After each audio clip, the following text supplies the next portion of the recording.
We all rely on farmers and ranchers, but farming is riskier than other businesses out there. Crop insurance helps farmers manage their risk. With crop insurance, farmers put skin in the game by paying premiums and shouldering deductibles. That keeps taxpayers from having to pick up the whole bill every time disaster strikes. Today, about 90% of U.S. farmland is insured, providing $100 billion in protection to more than 130 different kinds of crops. It's a testament to the program's success.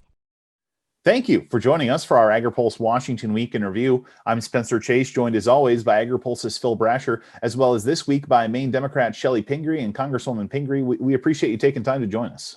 Happy to join you. Thanks for having me. So for starters, want to talk about kind of a lengthy hearing that took place yesterday in the House Agriculture Committee. I used to have a high school teacher that joked that some people are born into greatness and others have it thrust upon them. And you had greatness thrust upon you for a little while yesterday as you were, briefly the acting chairwoman of the House Agriculture Committee. But the reason that hearing was called was to mark up the agriculture provisions of a $1.9 trillion budget reconciliation measure, about $16 billion of which is directly tied to farm policy. And I think there's a general recognition that as the nation kind of works its way through the coronavirus pandemic, that the need is great. But there's also a recognition that the price tag is great. So as you sit here and consider this legislation and this price tag of this legislation, what is your sales pitch, consideration, talking points, what have you? What do you say to those that are maybe, again, recognizing the need, but concerned about the size of the price tag that we're looking at right now in the broader package and also in the farm specific provisions? Sure. I think all of us as members of Congress, it's our fiscal responsibility to make sure that we're paying attention to the amount of money we spend. And this goes for when we cut taxes as well. So we have to keep those things in mind. And I think it's been jarring to all of us over the last year to be working on packages where we're talking about the word trillion. That used to never be part of our vocabulary. We always say, well, keep it under a trillion or maybe, this many billions. And it is hard to conceive of the levels of dollars that we're spending. I try to balance it with the many briefings that we've had from economists on both sides of the aisle. And just remember that most of them said that when we were trying to pull out of the Great Recession, in 08, 09, one of the challenges was we didn't put enough in to get ourselves beyond the problems. And for that reason, it lingered a long time. And that's part of the challenge here. Nobody wants to look at these big numbers, but given the fact that we have not gotten control of the pandemic and we are still worried about, will we get the vaccines out quickly enough?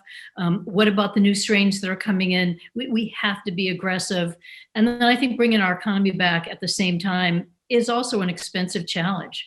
So we're trying to deal with the health costs of this. We're trying to deal with the economic costs that so many small businesses and farmers and entire industries like the airlines have been dealing with. And then the financial need to put our schools, get them all open again, make sure our teachers and our kids are protected, and the infrastructure costs of, air filtration systems and all that. And you start to add it up and, it's horrifying, but even almost $2 trillion still leaves you with some holes. So there's a lot of debate about, how should this money be spent and what do people think is the best idea? And that's just a big part of Congress. But I think that there is, a sense that we just have to move forward. And the sooner we can put the pandemic behind us and really get the economy moving and make people whole again. There's a lot of people who their debt level has just gone way up personally, and we have to continue to be there to help out. Congresswoman, thanks again for being with us. This stimulus package that you all approved this week in the Ag Committee is really truly historic. It because of some provisions in there, as you know, for Black and minority farmers, chief of which would offer payments to farmers to pay off their USDA loans, direct and guaranteed loans, which apparently would total about $4 billion. It's a very small part of the overall bill, but still quite historic. Republicans attacked this during the meeting, as you know, said it could be unconstitutional, it's reverse discrimination, it's never been done before. How do you respond to that? What do you tell your constituents? Well, as you know, this is a really important project to our new incoming chair. Chairman Scott has been concerned about this issue for probably as long as he's been in Congress. He represents the state of Georgia where the need is high, but also has a much better understanding of the historic discrimination in the South. You know, he used a figure that was that sometime in the 1930s, Black-owned farms were 38% of the farms in the United States. And I got to fact check myself because I'm not quite sure if that's the accurate number. But the contrast was that he went to today and said it's about 1%. So it gives you a sense of, you know, what happened post-Civil War, early 1900s, and just the long levels of discrimination with Black-owned farms. And so I think in his influence in putting this together, he just felt like for once and for all, we have to deal with the inequities. And we've certainly seen the impact of the inequities through COVID, you know, health outcomes, economic income, you know, outcomes, what percentage of people are unemployed, and the opportunity to get, you know, many more of the socially disadvantaged farmers, as they're called in terminology, you know, back on the land, farming again, is an opportunity. Well, as you know, I thought he was eloquent in his opening remarks and in describing this. Then we had multiple amendments, and he was out of the room. And I'm apologetic because you know, I come from the state of Maine, we're the whitest state in the nation, and although I am 100% supportive of these concerns, I don't have the history of dealing with the earlier settlements. You know, some of the legal issues that people brought up, you know, I think will all be much discussed. And certainly when we have a new secretary of the USDA, particularly given some of the impacts that the USDA has had on previous discrimination, I think those will be front and center for Secretary Vilsack, and we'll have a chance to work that out. The chair also you know, mentioned that one of our first or second hearings he plans to do on this very topic of Black-owned farms, historic discrimination. It's, you know, as many people mentioned, it was too bad that we had to work so hard on this package, do it so quickly before we've had a chance to have some of these landmark hearings that I know the chair is planning to have us do. And that gives so much more opportunity to have experts in front of you, ask the legal questions, ask the financial questions, get the history of why this is so important, and understand, you know, exactly where it needs to be. And I respected some of the questions that came up last night, and I know it got a little touchy, but you know, I think dealing with some of the long-standing historic discrimination in our country, you know, it's not a fun topic. And digging into our history and realizing the number of people who, for a whole variety of reasons, lost the possession of their land, lost their ability to be farmers, you know, it goes against our American ideal of the family farm. You know, you start small, you build some economic equity in that land, and you have a resource going forward. And if you look at the huge disparities, you know, that's a big change of what's been lost. One other question that came up, you know, again, that I had to learn about was why why this was about, I think it's 120% of the loan value. And I think that struck a lot of people as, you know, is that going to be a historic change? Are we going to make that forever? And I'm counting on our experts to advise us in the future. This is the top line number, and the USDA will have a lot of ability to write through the regulations.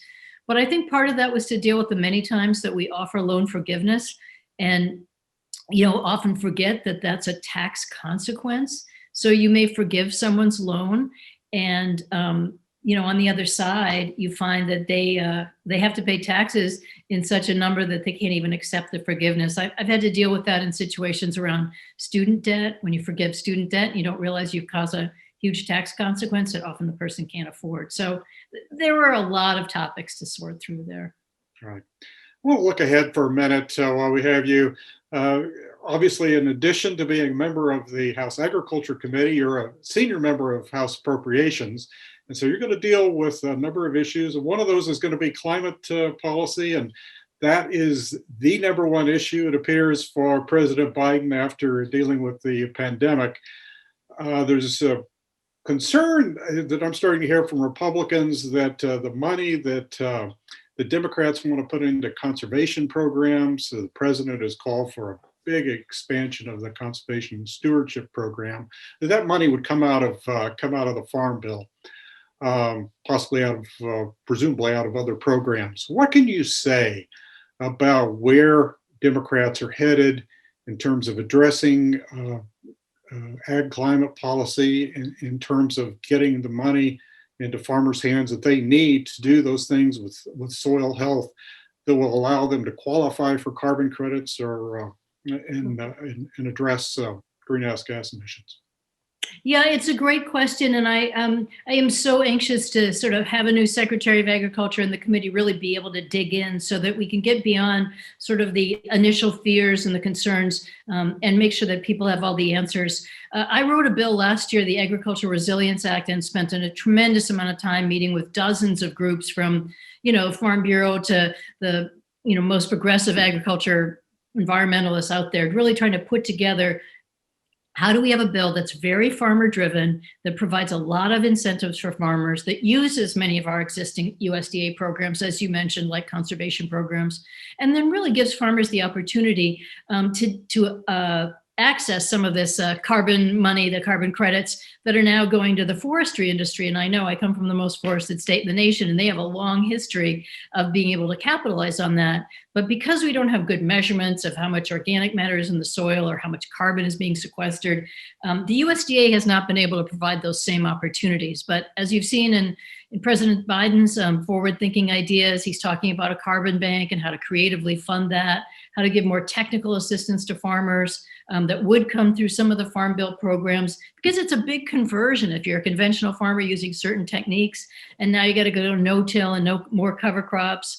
You can't take all those risks on your own, even if there's a great net reward down there. And you've seen some private industry. Land O'Lakes has really jumped in on this. Kellogg's, they're already rewarding some of their farmers and investing in these carbon banks. And my thinking is when private industry is already out there ahead of us, which, let's face it, often happens with Congress, it's a different role to make the policy to catch up than try to, we're not plowing new fields out here. We're not saying, we're going to tell you how to do it. We're just going to say, hey, you see what those Land O'Lake farmers are getting right now? Like, we could help you to capture that, X amount of dollars per ton per acre that you're not getting right now. So I think there are huge opportunities. And, I've been on the Ag Committee on and off for the last 12 years in agriculture appropriations. And, I have a long history as an organic farmer. So, you can see me way out there as sort of a soil geek. But the truth is, I've been kind of sitting right here, and all of a sudden I've seen soybeans, corn, all these agricultural commodities are moving to this point because they're starting to say it's better for our soils. We're the ones who have to deal with this, unpredictable weather. You get higher yields, you get better water retention, drought resistance, and the consumers are asking about this. So suddenly the big companies, Cargill, the giants that you never thought would be talking about this, McDonald's, they're saying well, we need to know what the supply chain is here and where did you access this and how was it grown? And once our minds aren't all focused on the pandemic, I can tell the consumers are going to be saying I'm not getting soybeans that were grown in the Brazilian rainforest. I want to buy them from America, and I want to know how that farmer farmed them. So there are huge opportunities here. And I think having an experienced secretary at the USDA, who's sort of been around this a few times, been entrenched in dairy, as we know, for the last few years, is going to help kind of make that balance so that farmers aren't being driven to some crazy ideas that, will just cost them money and not get them anywhere. I see it more as the cavalry's coming and support is on its way. And, there's real opportunities out there for our farmers. And I heard Secretary Vilsack say in his hearing in the Senate, it was something like, if we don't move forward in agriculture and use some of these policies, we won't have commodities that can be sold. But if we do get ahead of everybody else, we'll be in the forefront of what these new markets are looking for. Are you confident you'll be able to bring in new funding into the Farm Bill, into these programs through a climate bill or some other vehicle? It is such a high priority for the Biden administration. And I see, I just see them putting a real push on this. I do think that there will be once we get through this package, there will be a real focus on infrastructure. And I'm going to be making the case that infrastructure also includes, whether it's more capacity for small processors or, our agricultural infrastructure has really fallen behind. And so I'm going to be trying to look for every opportunity out there to get funding to farmers to help with this. And again, if they're able to capture some of these new markets, there may be other funding opportunities that come our way. Congresswoman, want to wrap up with a subject that is near and dear to your heart. You mentioned your experience as an organic farmer prior to your time in Congress, and kind of at the tail end of the Obama administration under Secretary Vilsack, we saw that administration take some action on organic policy, specifically on things like organic animal welfare, livestock origin, what have you. We then saw the Trump administration and Secretary Perdue walk back some of those provisions. But obviously the industry and members of Congress, such as yourself, have continued to push for this language.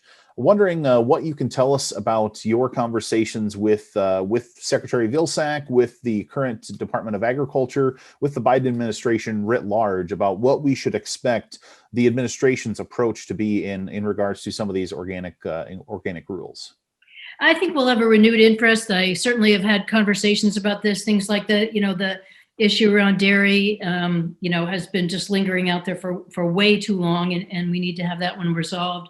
But I think also strict adherence to the standards, real understanding of how much illegal organic comes into our country. That's an issue that kind of got dropped for a while, but I think making sure that we're not jeopardizing our own farmers' ability to earn a good living by having, cheap imports of organic come in that aren't actually certified, or, there's other kinds of fraud going on there.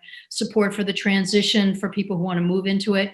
Like I said, I got interested in this a long time ago. Today, it's a $50 to $60 billion industry, and there are huge opportunities for those farmers who want to make that investment, but then, yield much greater return on their product. And I think, we've had 4 years where administration mostly put it on hold, but I think Secretary Vilsack and a lot of good people that he's going to have around him will just really help us, to tighten the standards, to support the research.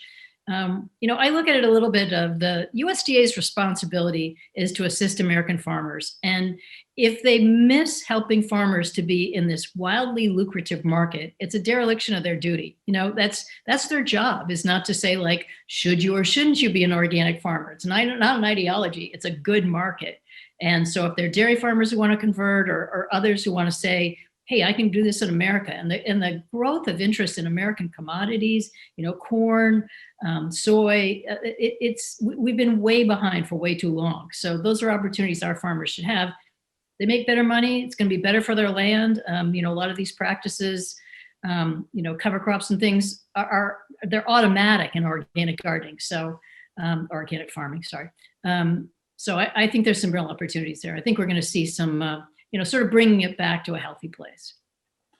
So there's COVID-19, there's ag, there's appropriations, there's climate, there's a laundry list of things we could sit here and kind of pick your brain about here for quite a while. But out of respect for your time, I think we're going to call it good there. And Congresswoman Pingree, appreciate you joining us. Well, thank you. I love you guys. Appreciate what you do. And thanks so much for giving me a few minutes to talk to you. I enjoyed it. For Representative Chellie Pingree and Phil Brasher, I'm Spencer Chase. Have a good one.